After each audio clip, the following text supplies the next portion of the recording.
सबको राम राम भाई, सबका स्वागत। आज हम जीएनएम पढ़ेंगे। जीएनएम का डे है, 10 तारीख हो गई है और दिन है आज ट्यूसडे है जी। हाँ जी ट्यूसडे और हमारा चैप्टर चल रहा है फेलोपियन ट्यूब्स एंड यूट्रस। इसमें हमारा आज एसबीएस चलेगा, doctor Deepshikha, SBS of the uterus muscle bracket में कह रहे हैं मायोमेट्रियम। ठीक है जी। तो मायोमेट्रियम पे जो ये अपना फिगर दे रखी है, ये मिड ब्रेन की दे रखी है। तो इसमें हेडिंग है, अकेला हेडिंग है इसमें, tumours of the uterine muscle bracket में करें मायोमा या लियोमायोमा। यूट्राइन मसल्स का ट्यूमर मिड ब्रेन कंट्रोल कर रहा है भाई।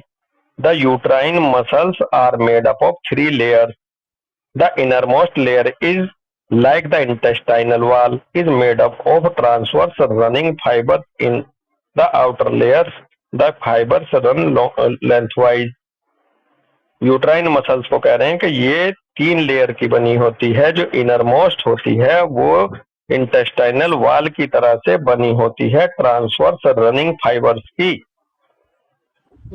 इन द आउटर लेयर्स, और जो बाहर की 2 लेयर्स हैं के जो फाइबर्स हैं वो लेंथ वाइज रन करते हैं, वो लेंथ वाइज अरेंज रहते हैं। और जो इनर मोस्ट वाल है वो इंटेस्टाइनल वाल की तरह से ट्रांसवर्स रनिंग फाइबर्स के रूप में अरेंज रहती है।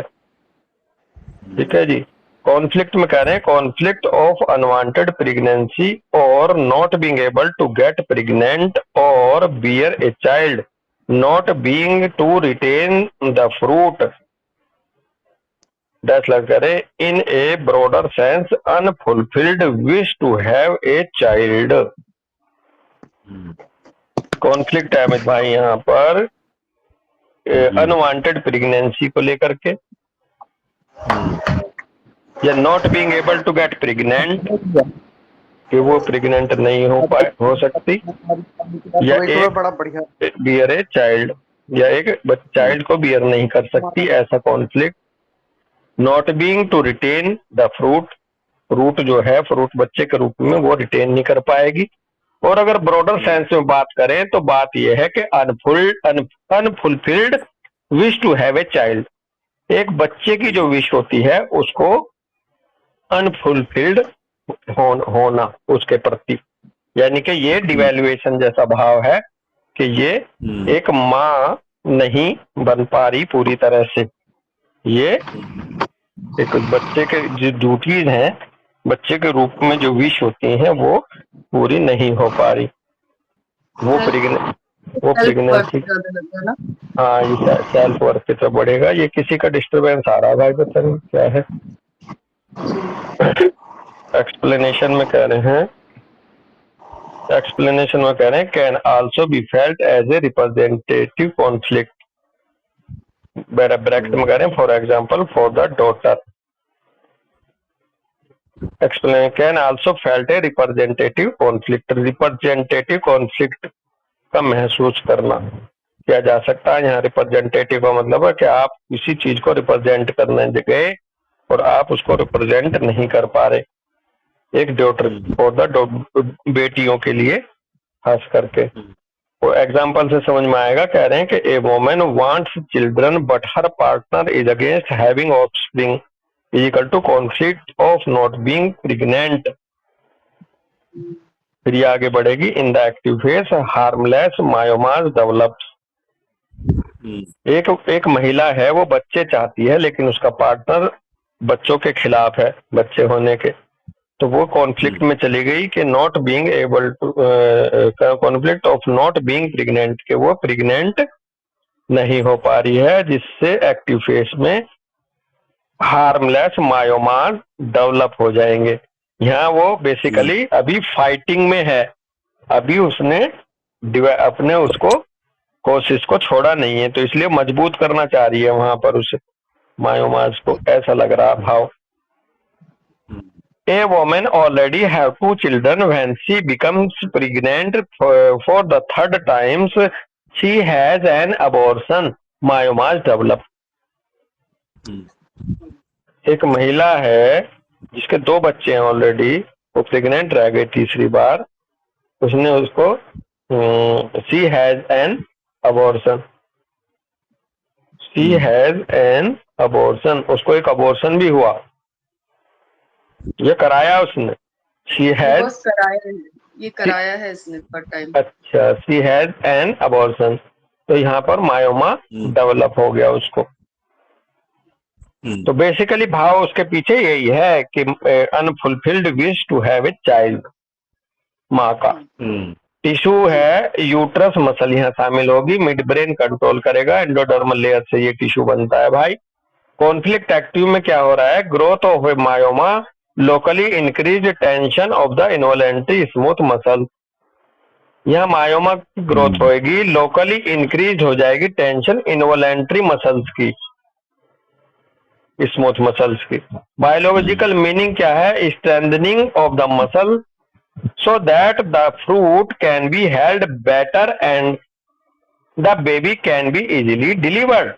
अब देखो अबॉर्शन के बाद इसलिए आया यहाँ पे, क्योंकि अबॉर्शन का मतलब है ये फील आना कि यूट्रस बच्चे को नहीं रोक पाया, यूट्रस बच्चे को नहीं थाम पाया, तो इसलिए स्ट्रेंथनिंग ऑफ द मसल का भाव पहुंचता है ताकि उसका फ्रूट बेटर तरीके से थामा जा सके और बेबी को आसानी से डिलीवर किया जा सके, इसलिए वो अपनी यूट्राइन मसल्स को स्ट्रेंथन कर रही है।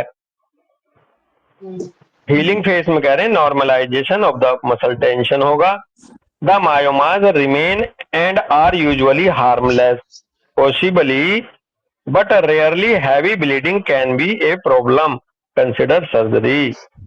नॉर्मलाइजेशन होगा मसल टेंशन का, या मायोमा बना रह सकता है डॉक्टर देवसी का, जो कि यूजुअली हार्मलेस होगा संभवतः, परंतु रेयरली हैवी ब्लीडिंग का मसला बन जाता है कभी कभी प्रॉब्लम के रूप में, तो वहां पर कंसिडर कर दी जाती है सर्जरी। अगर हैवी ब्लीडिंग नहीं आ रही है डॉक्टर से तो मायोमा हार्मलेस होता है जनरली। सर इसमें ये है कि जो एबॉर्शन हुआ है फीमेल का, अगर ये उसकी मर्जी से होगा तो नहीं होगा, या फिर उसके अगेंस्ट जाके किसी के प्रेशर में किया तो मायोमा डेवलप होगा, कैसे? अगर मर्जी से हुआ तो एक बार को नहीं होगा, और अगर अबॉर्शन हो गया, नहीं चाहा और हो गया, तब मायोमा डेवलप होने के चांस ज्यादा हैं भाई दोस्त, या फिर जबरदस्ती। एग्जाम्पल में इसका मतलब वो अपने से हुआ था, इसने कराया नहीं है। हाँ नहीं, मान लो कराया, हस्बैंड ने जबरदस्ती करा दिया, वो चाह नहीं रही थी, तो भी हो जाएगा मायोमा, है जी। तब उन्हीं के चांस ज्यादा होंगे भैया। क्या भैया? वो कराना चाहती थी और तब चाहता है मायोमा होने की। अमित पाल पूरा करने दे, अमित पाल कुछ कह रहा है, अमित पाल कुछ कह रहा है। अमित पाल क्या कह रहे हो आप, अपना क्लियर करो फिर अमित बोल लेंगे। मैं कह रहा कि अगर नहीं चाहती थी अबॉर्ट कराना और अबॉर्ट कराना गया जबरदस्ती, तो मायोमा के चांस ज्यादा बनेंगे। हाँ बिल्कुल बात वही आ रही है, या फिर अपने आप हो गया बाई चांस, वो चाहती नहीं थी, अपने आप हो गया बाई चांस, तब भी बनेंगे, तो यही बात आ रही थी। हाँ अमित शर्मा क्या कह रहे हैं? बट यहाँ पर मतलब ये तो है ही, लेकिन इस बात के चांसेस पूरे शी हैड एन अबॉर्शन, मतलब उसको अबॉर्शन हो गया और वो अपनी मसल्स को इसीलिए मजबूत कर रही है कि इन मसल्स में से वो बच्चा कैसे निकल सकता, अब मैं इसे और मजबूत कर लेती हूं। हाँ ये अपने आप ही हो गया, वो बेसिकली यहाँ पे कराया, वो इसीलिए उस मसल को अब और मजबूत कर रही है कि ताकि आगे से ये बिल्कुल ना हो जाए। हाँ बिल्कुल। यानी कि सर ये एक मिस कैरेज हुआ था, मिस कैरेज के बाद हो सकता है ना? हाँ मिस कैरेज हो गया दोस्ती, ठीक है भाई। की बात आ गई ना, परफॉर्मेंस की बात आ गई। हाँ ठीक है। बस मेरे पास इसका एग्जांपल है, मेरी खुद सिस्टर जो है उसको जब फर्स्ट टाइम उसको कंसीव किया था उसने, तो 3rd मंथ में उसको अबॉर्शन हो गया था। उसके बाद उसको एक सिंगल मायोमा डेवलप हुआ था, ठीक है। हाँ और ये हाँ भी मायोमा चला था, छोटा था, कोई बहुत ज्यादा बड़ा नहीं था। लेकिन जब इसने अभी फाइनली जब बच्चे ये कंसीव किया था, तो उस टाइम पे क्या हुआ, पहले तो एक था, लेकिन जब इसका सिजेरियन हुआ तो डॉक्टर ने बताया, जो गायनी थी, कि वो बच्चा 7-8 फाइब्रॉइड्स के बीच में था। तो इससे हमें ये भी समझ में आ रहा है कि जब इसको लगा होगा कहीं कि पहले ऐसा एक्सपीरियंस, क्योंकि 2-3 बार पहले ऐसा हो चुका था, तो ये जरूर ये होगा कि हम इतना मजबूत अपने यूट्राइन मसल को कर लें कि मेरा जो अभी फ्रूट जो बेयर कर रहे हैं, ये कहीं से भी निकल ना पाए। हाँ, लास्ट तक अपने उस इनसिक्योरिटी में जीती रही लास्ट तक। बिल्कुल अबॉर्शन ना हो जाए, बिल्कुल। अबॉर्शन ना हो जाए, अबॉर्शन ना हो हाँ, जाए। और बिल्कुल बिल्कुल, जिस क्योंकि महिला को ये इनसिक्योरिटी नहीं रहती, उनमें ये भी पाया गया है कि प्रेगनेंसी के साथ साथ डॉक्टर कहते हैं कि वो जो एक मायोमा बना था वो डिसॉल्व हो गया अपने आप। रिजॉल्व हो गया जी। ऐसा भी देखने को मिलता, क्योंकि उसका वो कॉन्फ्लिक्ट रिजोल्व हो गया, उसका वो फ्रूट आ गया, उसको फ्रूट दोबारा हाँ से बन गया, तो उसका वो कॉन्फ्लिक्ट चला गया। लेकिन यहाँ बहुत ज्यादा इनसिक्योरिटी में थी आपकी सिस्टर लास्ट तक, जी जी। लास्ट हाँ तक। जी हाँ जी। हाँ, तो इसलिए वो मल्टीपल हो गए एक तो, और दूसरा है कि वो डिसॉल्व नहीं हुए।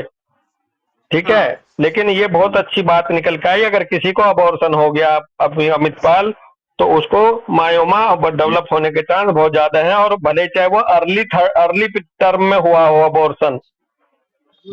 हाँ, बिल्कुल बहुत बढ़िया बहुत बढ़िया बहुत मिसकैरेज बढ़िया। गई।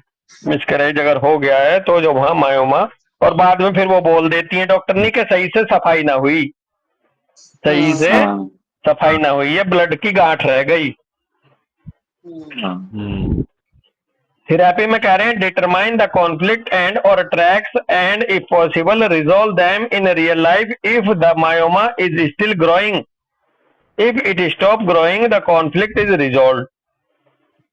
कॉन्फ्लिक्ट ट्रैक को पता करो, संभव हो सके रिजॉल्व करो रियल लाइफ में से। मायोमा यदि ग्रोइंग कर रहा है तो तब करो, और यदि ये रुक गया है ग्रो करना तो कॉन्फ्लिक्ट, इसका मतलब रिजोल्व हो गया है। तो the simplest therapy would be pregnancy, जो अभी हम बात कर रहे हैं।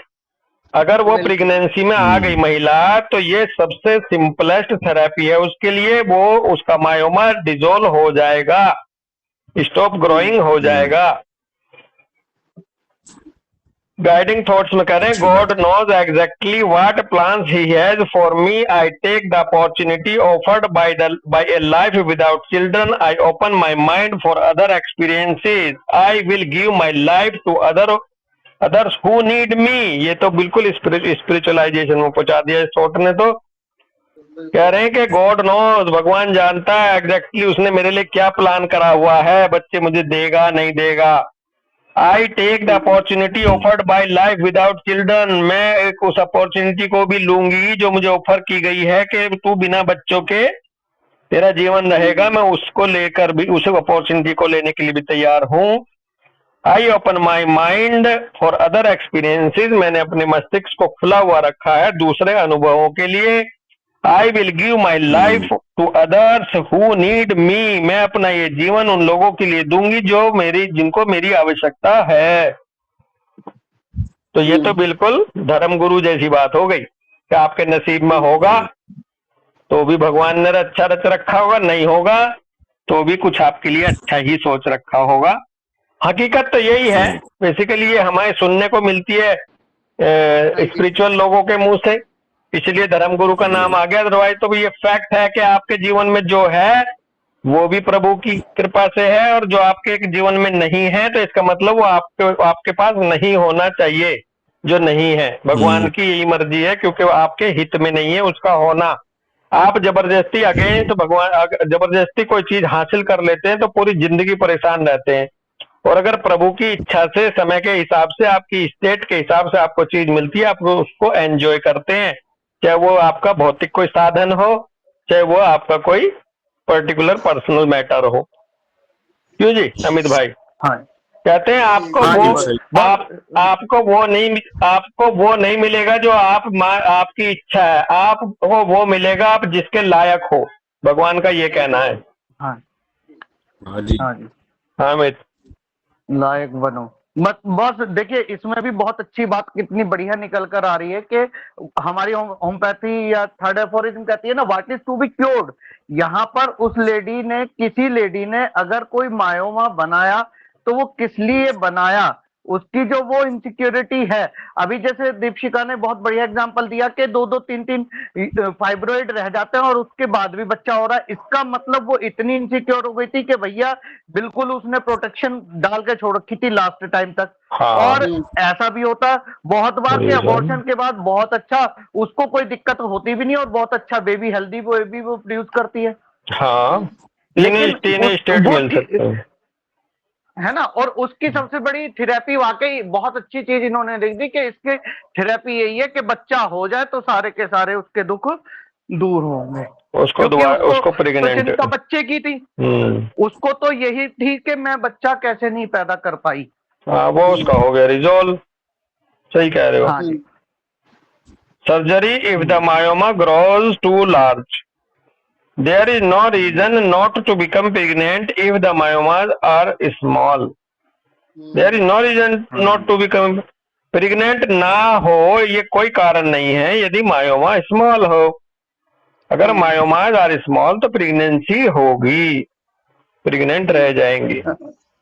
नहीं, प्रेग्नेंट रह जाएंगे नहीं, वो मना करते हैं कि भाई आपके यहाँ वो है कि पेट में ट्यूमर है, अभी प्रेग्नेंट मत हो। लेकिन there is no reason not to become pregnant. अगर मायोमा छोटे छोटे हैं तो आप प्रेगनेंसी को कैरी करो। तो यही तो कह रहा हूँ मैं भी, उसको खत्म मत करो। मैंने यही कहा भाई कि मायोमा का होना प्रेगनेंसी ना रहने का कोई कारण नहीं है। मायोमा होते हुए भी प्रेगनेंसी हो सकती है।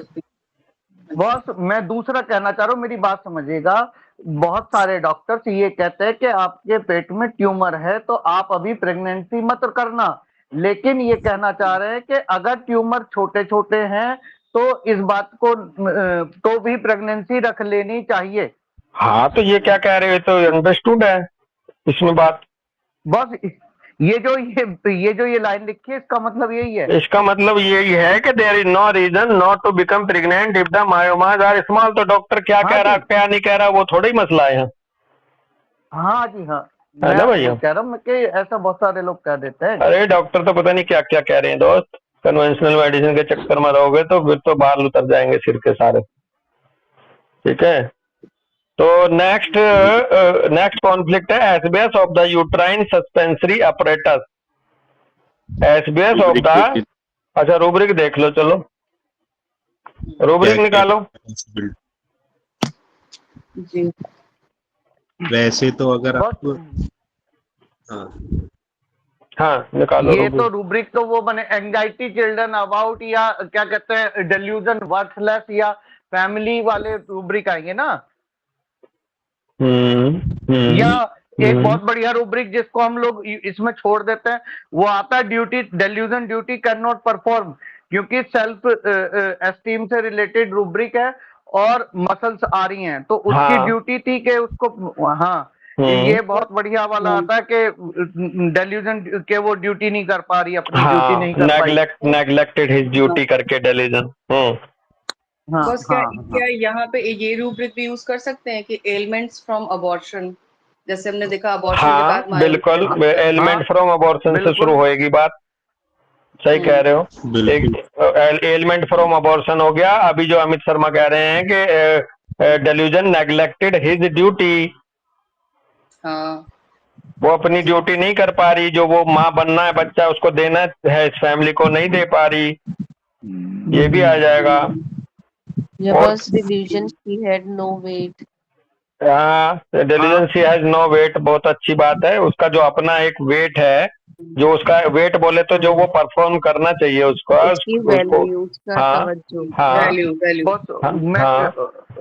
वो उस ये वैल्यू से रिलेटेड या उसकी जो है क्या कहते हैं आइडेंटिटी से रिलेटेड भी मिल जाएंगे, क्योंकि बच्चा होना माँ की आइडेंटिटी है, माँ की आइडेंटिटी बच्चा है।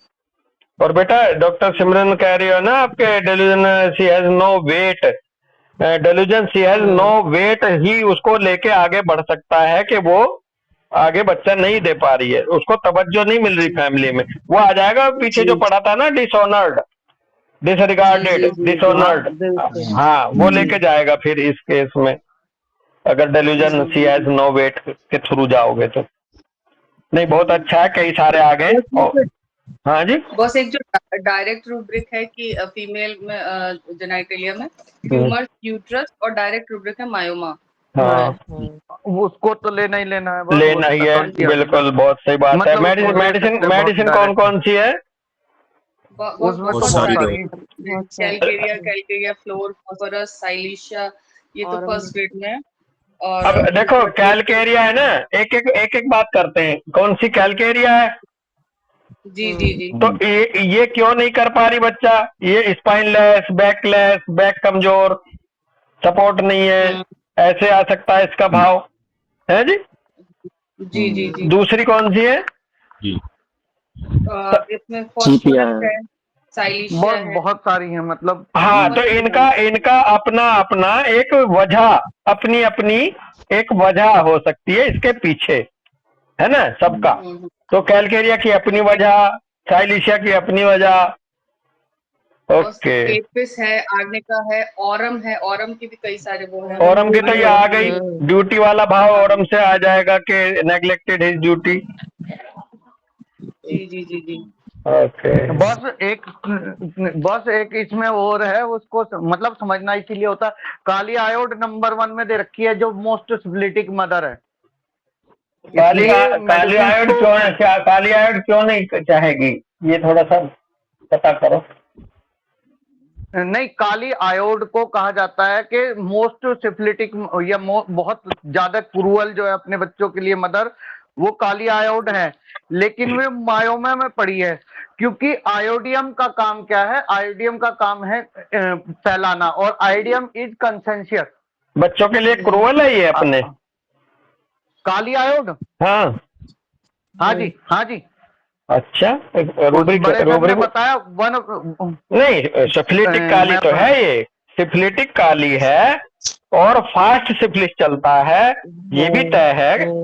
सभी काली में से काली हाँ आयोड मोस्ट सिफिलिटिक काली है, लेकिन बच्चों के लिए खतरनाक है, ये वाला थोड़ा सा देखना पड़ेगा ना भाई। बॉस रूब्रिक निकाला, cruelty, brutality, inhumanity to her children. उसमें मैं तो काली आयोड था, इसमें दे रखी है काली फॉस। और cruelty, brutality, inhumanity to her family, kali हाँ आयोड, काली फॉस। हाँ, तो काली ऐसे अब आए ना क्लियर होकर रूब्रिक। ये हाँ जी cruelty brutality to his family और चिल्ड्रन, और काली फॉस भी हाँ है जी काली आयोड के साथ हाँ साथ जी वो फास्फोरस भी है, जो बड़ा हाँ लविंग प्यारा माना जाता है। हाँ जी। हाँ ये बढ़िया निकल के आई अमित भाई, थैंक यू दोस्त, बहुत बढ़िया। तो एक ग्रुप हाँ एक बस है जी देखिए सेल्फ। जी जी अब बोलिए बोलिए आप। अमित पाल बोल रहे हैं। हाँ, सेल्फ डिप्रिसिएशन सेल्फ डेप्रिसिएशन, अच्छा जी है। हाँ हाँ, डेप्रिसिएशन का भाव अपने लिए। इवेंट। बस हाँ वही जी बात है ना कि क्या कहते हैं, मैं अपने काम नहीं कर पा रही, मैं कुछ नहीं कर पा रही, किस तरह से। तो उसमें भी यही ड्यूटी और वो वाली आ जाती है ना फिर। ये ऑटोइम्यून वाले लोग हो जाएंगे खुद ना। की आलोचना करना, नाजा खुद वाला। को कोसना, रिप्रोच वाला एक तरह से हाँ जी सेल्फ हाँ जी डेप्रिसिएशन। जी ये क्या कह रही हैं दीपशिखा जी? दीपशिखा आप क्या कह रहे हो? बस इसमें आर्निका भी थी उसमें मेडिसिन में, तो हम वही बात कर रहे थे कि आर्निका भी जैसे इंजरी के बाद किस तरह की इंजरी, मेंटल या फिजिकल दोनों हो सकती है। तो ये हाँ अबॉर्शन भी फीमेल के लिए एक इंजरी का ही काम कर सकती है, जो उसके लिए हाँ इंजरी है। हाँ हाँ, बिल्कुल इंजरी हो बिल्कुल। सकती है, पिक्यूनियरी लॉस हो सकता है। आर्निका हाँ माँ के ऐसे बन सकता है कि मैं इस बच्चे को कैसे पालूंगी, वो हो सकता है नुकसान के बाद। और मैं फिजिकल और मेंटल इंजरी तो है ही है, लेकिन आर्निका मनी से रिलेटेड रेमेडी भी है, पिक्यूनियरी हाँ पिक्यूनियरी लॉस भी माना जाता है इसके पीछे। तो कई मदर होती हैं, एक तो केस याद आ रहा है, अमित शर्मा को याद आ जाएगा, उसकी माँ को बड़ी चिंता थी जब वो बच्चा पेट में था कि ये कैसे पालूंगी, इसको कैसे खिलाऊंगी, इस तरह का भी हो सकता है। तो वहाँ भी तो देखो मजे की बात ये निकल के आई इस रूब्रिक से कि मेडिसिन अपना एक भाव लेके वहां पे होंगी, अपना अपना एक बात जो होती ही है सब में, दूसरी बात यह है कि डायरेक्ट मायोमा से ना सिचुएशन मिलते हुए दूसरी सिचुएशंस हैं, उनके थ्रू भी मायोमा के केस में जाओगे आप, है ना? बिल्कुल बिल्कुल बिल्कुल। हाँ हाँ, तो ऐसे हम डायरेक्ट ऑर्गन से रिलेटेड, सिस्टम से रिलेटेड रूब्रिक हमें जरूरी नहीं है मिले, वो मिल गया यूट्रस मायोमा, और ये मिल गया जो अमित भाई कह रहे हैं बच्चों से नफरत, फैमिली से नफरत, अदरवाइज और कारण भी होंगे जो उसे उस लैकिंग में ले जाएंगे कि वो मदर नहीं बन पा रही या मदर बनने लायक नहीं है ना? बहुत बढ़िया जी, बहुत बढ़िया। तो सिकेल भी है, कोनियम भी है, मतलब सही सिकेल बात है, सिकेल है, कोनियम है जी? हाँ हाँ बॉस, हाँ बेटा। एक चीज पूछना चाह रही थी कि लेकिन जैसे ये मायोमा या सिस्ट वगैरह जो है ये एंट्री रूब्रिक में लेंगे कि नहीं लेंगे पैथोलॉजी स्फीयर ऑफ एक्शन को कवर करने के लिए, या इसको कंसीडर नहीं करेंगे, सिर्फ उसे सेंसिटिविटी और कॉन्फ्लिक्ट को ही कंसीडर करेंगे? किस में कह रहे, क्या दोबारा से बोलो?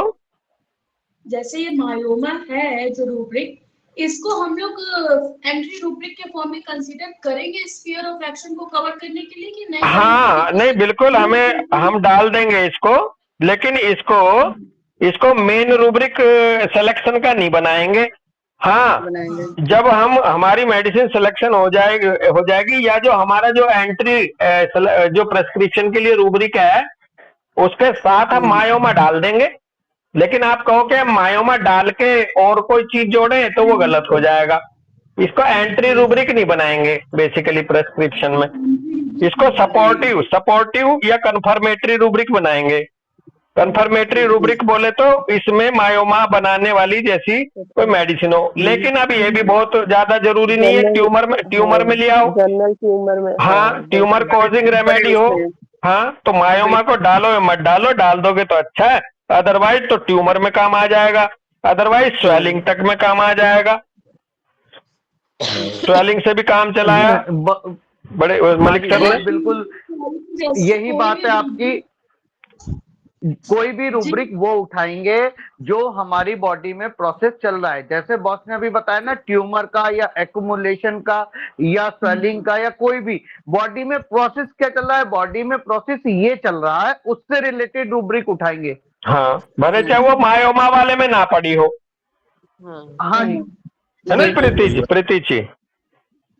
अब बस ये प्रोसेस होगी बात, तो जैसे हम थोड़ा जनरलाइज्ड वे में होगी। अब जैसे बॉडी के हर पार्ट में स्वेलिंग या ट्यूमर डेवलप होगा तब हम प्रोसेस वाली बात को अच्छे से हाँ नहीं, बात थोड़ी सी यहाँ आ रही है कि यदि मायोमा को या यूट्राइन ट्यूमर को कवर भी नहीं कर रही है रिपर्टरी में कोई आपकी दवाई आ रही है सेलेक्ट होके कोई ऐसी, तो अगर वो नहीं यूट्राइन इस यूट्रस वाले पार्ट में ट्यूमर को कवर कर रही है, अगर वो जनरल में भी ट्यूमर बना रही है तो उसे आप कंसीडर कर लेंगे। बात ये हो रही है, बात ये नहीं हो रही है कि स्वेलिंग को लेके ही चल पड़ो ना, वही। हाँ, बस अब कई बार हम लोगों ने देखा, देखो बहुत सारी है, जैसे ट्यूमर है, अब ट्यूमर में भी कई बार हमारे को ट्यूमर उठाना पड़ता है, कई बार इंड्यूरेशंस उठाने पड़ते हैं, हाँ, कई बार एक्सोस्टोसिस उठाने पड़ते हैं, कई बार मतलब हम उस चीज को भी तो देखते हैं। अब हम कहते कि कॉर्न है, कॉर्न भी टाइप ऑफ ट्यूमर, हाइपरप्लेसिया जहां पर हो रहा है, तो हमारे को जो प्रोसेस से बार बार वही आती है कि अगर बॉडी में उस तरह के, अगर उस मेडिसिन में वो प्रोसेस क्रिएट करने की टेंडेंसी है तो वो पैथोलॉजी को कवर कर जाएगी। बिल्कुल, वो आपके प्रेस्क्रिप्शन का हिस्सा बन जाएगी। बिल्कुल। बहुत अच्छा वर्ड बोला अमित शर्मा आपने थोड़ी देर पहले कि हमें प्रोसेस देखना है, प्रोसेस क्या चल रहा है, प्रोसेस चल रहा है इधर एक तरह से ट्यूमर की तरह से। हाँ अमित पाल कुछ कह रहे हैं, कोई बोल रहा है? जैसे कि यहाँ गाइडिंग थॉट, हाँ, आपने कुछ अच्छा प्लान कर रखा है, उस रूब्रिक में वो मेडिसिन है या नहीं, आप उससे ऊपर का देख लो या उससे कुछ और देख लो। फिर से समझाओ, फिर से बताओ क्या कह रहे हो?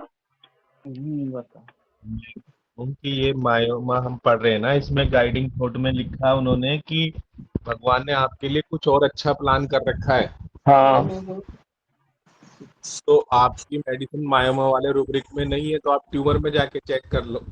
अच्छा, हाँ, अच्छा, आप स्कोप के बारे में कह रहे हो कि आप दूसरे डायमेंशन में भी जा सकते हो। हाँ बिल्कुल। हाँ हाँ हाँ, कह रहे ओके। हैं ना कि हम्म, हाँ बोलिए। चलो ठीक है, तो कोई एक दो बात और कर लो, यहीं रुक जाएंगे। और या एक इसमें एक सर एक कर लूं एक। हाँ भैया कुछ कह रहे हैं डॉक्टर साहब। इसमें एक सिचुएशन तो तब डेवलप हुई जब वो जो है मिसकैरेज हुआ। ठीक है। कई बार जो है फाइब्रोइड जो है 45 ईयर मेनोपॉजल एज में इस समय में भी होता है। हाँ उस समय के उस समय के सिचुएशन के अकॉर्डिंग मतलब उस समय जो हो रहा है उसके हाँ अकॉर्डिंग सिचुएशन क्या हो सकती है, प्रोबेबल सिचुएशन और हाँ प्रोबेबल रूब्रिक क्या हो सकता है, हाँ इस पे भी हाँ विचार कर लेते हाँ हैं। हाँ, आप ये सब बताओ कि उस मदर को चाइल्ड की जो रेस्पॉन्सिबिलिटी है वो कब तक समझती है अपनी। चाइल्ड के लिए, फैमिली के लिए उसकी रेस्पॉन्सिबिलिटी वहां खत्म नहीं हो जाती कि वो डिलीवर कर दिया और बात खत्म। अगर बच्चे की हेल्थ खराब है, बच्चों को वो प्रॉपर उसको न्यूट्रिशन नहीं दे पा रही है, बच्चे को जो माँ की केयर बनती है वो नहीं कर पा रही है, बाद में भी यदि बच्चों के लिए माँ की वो ड्यूटी जो माँ का फर्ज बनता है वो अनफुलफिल्ड रह रही है डॉक्टर साहू सर। तो कई महिलाएं ऐसी होती हैं कि फॉर एग्जाम्पल कि वो वर्किंग हैं, जॉब कर रही हैं, अपने बच्चे को क्रैच में छोड़ के जा रही हैं, लेकिन माँ का दिल पड़ा रहता है बच्चे के पास। वो हमेशा अपने आप को ये सोचती है कि ये तो मैं माँ के तौर पे इसे मुझे करना था, इस परवरिश वो मैं नहीं कर पा रही। तो यहाँ भी चाइल्ड के लिए जो फुलफिलमेंट है ड्यूटीज का, उधर से लेके जाएगी भाव बाद वाले ट्यूमर में मदर। ठीक है ना साहब। बिल्कुल बिल्कुल। हाँ देखिए डॉक्टर साहू, इसमें एक बहुत बड़ी बात ये आ रही है कि आपने बोला जैसे बाद में भी कभी भी पवन बहुत जो कह रहे हैं ना उसमें यूट्रस में आ रहा है, हमारे को देखना क्या आ रहा है यूट्रस में ट्यूमर, यानी कि मसल्स को मजबूत कर रहा है और मसल्स का काम है बेसिकली सपोर्ट करना। अभी भैया ने बहुत अच्छी बात करी कि वो उस बच्चे को नहीं देख पा रही तो बच्चे को वो सपोर्ट नहीं कर पा रही, या मैं अपने बच्चे को किसी तरह से सपोर्ट नहीं कर पा रही। और अगर बच्चे को न्यूट्रिशन वाली बात आ जाएगी तो हो सकता है उसको ब्रेस्ट में आ जाए। कभी भी कहते हैं ना कि बच्चा दूर है और माँ की छाती से दूध निकल आया।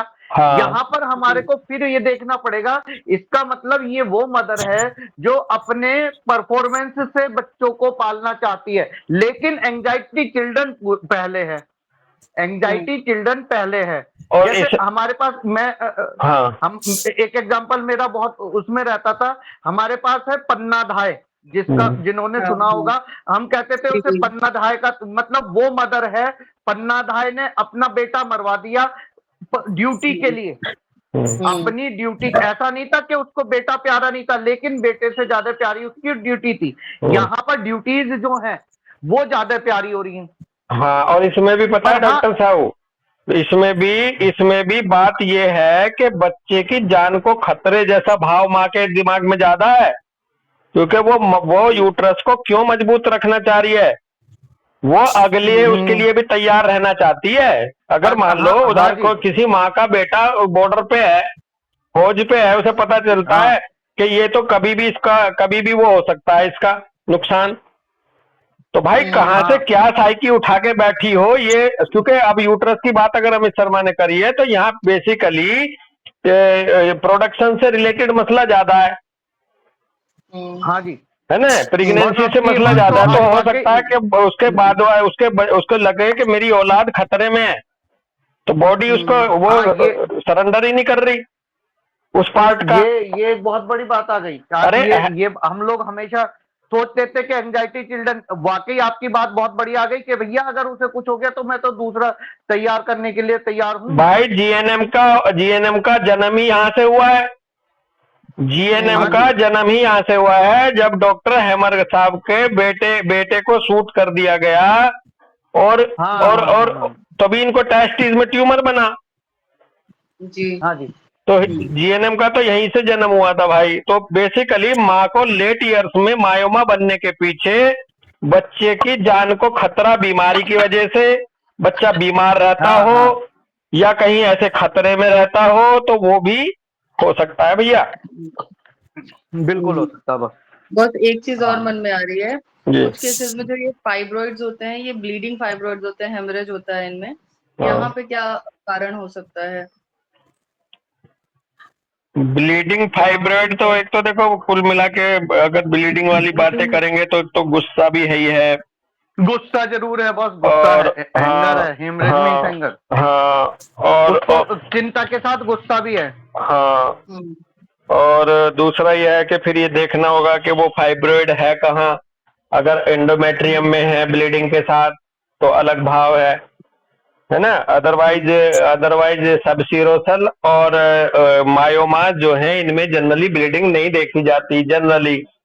जनरली जो ब्लीडिंग देखी जाती है वो एंडोमेट्रियम में बनने वाले फाइब्रॉइड में ज्यादा होती है, क्योंकि वो ब्लीडिंग साइट है बेसिकली। यूट्रस की ब्लीडिंग साइट है वहाँ। तो यूट्रस की ब्लीडिंग साइट पे है, एक तो ट्यूमर हो सकता है, दूसरा जो गुस्सा इसमें देखना पड़ेगा कि कोई ऐसा गुस्सा जो है वो जरूर पीछे साथ में जुड़ा होगा। ये है। ओके, तो चलो एडिनोमायोसिस वाला केस हो जाएगा ना उसमें, अगर ब्लीड मतलब एडिनोमायोसिस में भी तो यही होता है। एडिनोमायोसिस, एंडोमेट्रियोसिस या एडिनोमायोसिस? नहीं एडिनोमायोसिस बस। एडिनोमायोसिस क्या है बेटा, बताना जरा। एंडोमेट्रियोसिस नहीं, अगर एडिनोमायोसिस कह रही हैं तो बताओ। हाँ मैं पढ़ देती हूँ। एडिनोमायोसिस जो होता है उसमें endometrial tissue growing with in the uterine muscle wall. Okay okay, अच्छा एंडोमेट्रियोसिस तो बाहर एब्डोमिनल केविटी में चला जाता है टिश्यू। हाँ वो मसल हाँ जी। मायोमेट्रियम में और इन्वेड कर जाता है। हाँ तो हाँ बिल्कुल इसमें हो सकता है ब्लीडिंग। एडिनोमायोसिस अगर ये ऐसा है ना तो इसमें हो सकता है, क्योंकि मसल कॉन्ट्रैक्ट करती रहेंगी लगातार, उसमें ब्लीडिंग होती रहेगी स्पाज्म की वजह से। एडिनोमायोसिस। मेजरली हाँ जी जी जी। Okay good. लेकिन बॉस दीपशिखा की बात बहुत बढ़िया ये आ रही है कि एक तो माँ प्यार कर रही है, खूब चिंता में है, और एक माँ है प्यार के साथ अगर प्यार से नहीं सुनेगा तो गुस्सा भी खूब कर रही है। उसकी चिंता तो है ही, साथ में गुस्सा भी बहुत ज्यादा है, गुस्सा भी है कि वो हिमरेज करा दे रही है। हाँ क्या कह रहे हो सिमरन?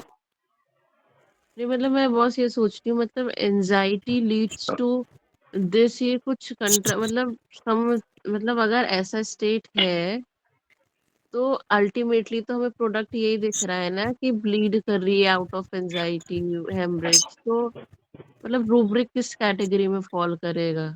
ये तो कंट्राडिक्टरी क्या वो अबॉर्ट करना चाह रही है? आपका मतलब ये अबॉर्ट करना चाह रही है? नहीं मतलब यहाँ समझ तो नहीं आ रहा प्रेगनेंसी के टाइम पे थोड़ी।